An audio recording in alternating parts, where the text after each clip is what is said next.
বঙ্গবন্ধুর কন্যা মাননীয় প্রধানমন্ত্রী শেখ হাসিনা।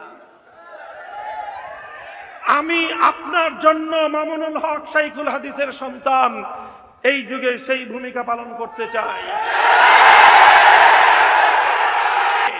আমি আপনাদেরকে একটা হাদিস শোনাই। আমার এই হাদিস ওলামায়ে কেরাম বিশেষভাবে শুনবেন। আমার এই হাদিস, আমার আজকের বক্তব্য শাসক বর্গের ঘনিষ্ঠ ব্যক্তিবর্গ যারা আছে তারা শুনবেন, লক্ষ্য করবেন, বুঝবার চেষ্টা করবেন। আমাকে পছন্দ না হলে যেই হুজুর পছন্দ হয় সেই হুজুরের কাছ থেকে হাদিসের ব্যাখ্যা শুনে নেবেন। হযরতে আমিরে মুআবিয়া রাদিয়াল্লাহু তাআলা আনহু তিনি একবার জুমার দিন খুতবা দিতে দাঁড়িয়ে একটা কথা বললেন। আল মালু মালুনা ওয়াল ফাইউ ফাইউনা।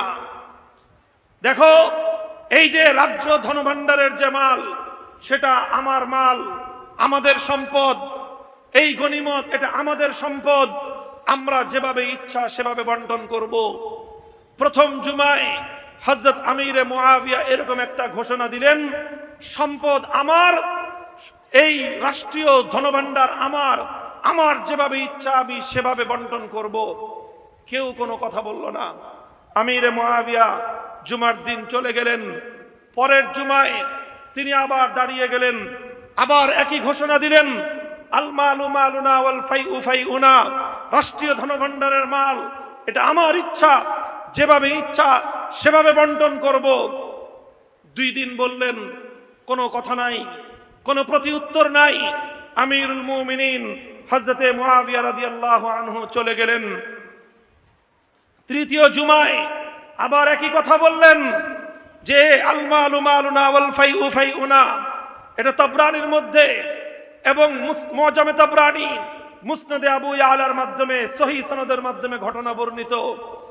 তৃতীয় জুমায় একই ঘোষণা দিলেন আমিরে মুআবিয়া, সম্পদ আমার, রাষ্ট্রীয় ধনভাণ্ডার আমার, ইচ্ছা যেখানে ইচ্ছা সেখানে ব্যয় করব।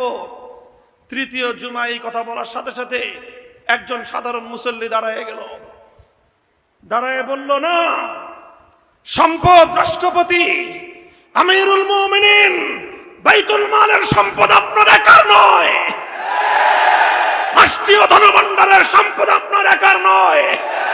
এ সম্পদ গোটা মুসলিম বিশ্বের সমস্ত নাগরিকদের। যেখানে নাগরিকদের স্বার্থ হবে, যেখানে জাতির স্বার্থ হবে, সেখানে ব্যয় করতে হবে। নিজের ইচ্ছা এবং খেয়াল খুশি মতো ব্যয় করবার কোনো অধিকার আপনার নাই। হযরত মুআবিয়া তৃতীয় জুমায় যখন ওনার এই বক্তব্যের প্রতিবাদ হলো, তিনি বসে পড়লেন। হযরত মুআবিয়াকে তো চিনেন, মুসলিম বিশ্বের প্রতাপশালী শাসক। হযরত ওমরের যুগ থেকে, হযরত ওসমানের যুগে, হযরত আলীর যুগে দীর্ঘ সময় মুসলিম বিশ্বের গুরুত্বপূর্ণ এলাকার ধারণকর্তা ছিলেন। এরপরে তো তিনি নিজেই শাসক হলেন। সেই আমিরে মুআবিয়া দোর্দণ্ড প্রতাপশালী, মুসলিম বিশ্বের অন্যতম রাজনৈতিক প্রজ্ঞাবান ব্যক্তিত্ব। হযরত মুআবিয়া এই ঘটনার সঙ্গে সঙ্গে বসে পড়লেন, ঘরে ঢুকে গেলেন, নিজের খাস কামরায় ঢুকে ওই যুবককে ডেকে পাঠালেন, যুবককে ডাক দাও। গোটা মসজিদের মানুষ থরথর করে কাঁপতেছে, না জানি কি হয়। যুবককে তলব করে নিয়ে গেলেন আমিরে মুআবিয়া। তার বক্তব্যের মুখের উপর প্রতিবাদ করা হলো। সবাই অপেক্ষমান, কি বলে আমির, মুসলমানদের আমিরুল মুমিনিন কি বলে শুনবার জন্য। হযরত মুআবিয়া রাদিয়াল্লাহু আনহু ডেকে বললেন, দেখো, আমি 3 দিন পর পর একই কথা বলেছি। প্রথম 2 দিন আমার কথার কোনো প্রতিবাদ মুসলিম জাতির মধ্য থেকে হয়নি। আমি ভয়ে আতঙ্কিত হয়ে পড়েছিলাম, ভীত সন্ত্রস্ত হয়ে পড়েছিলাম যে হায় কি অবস্থা।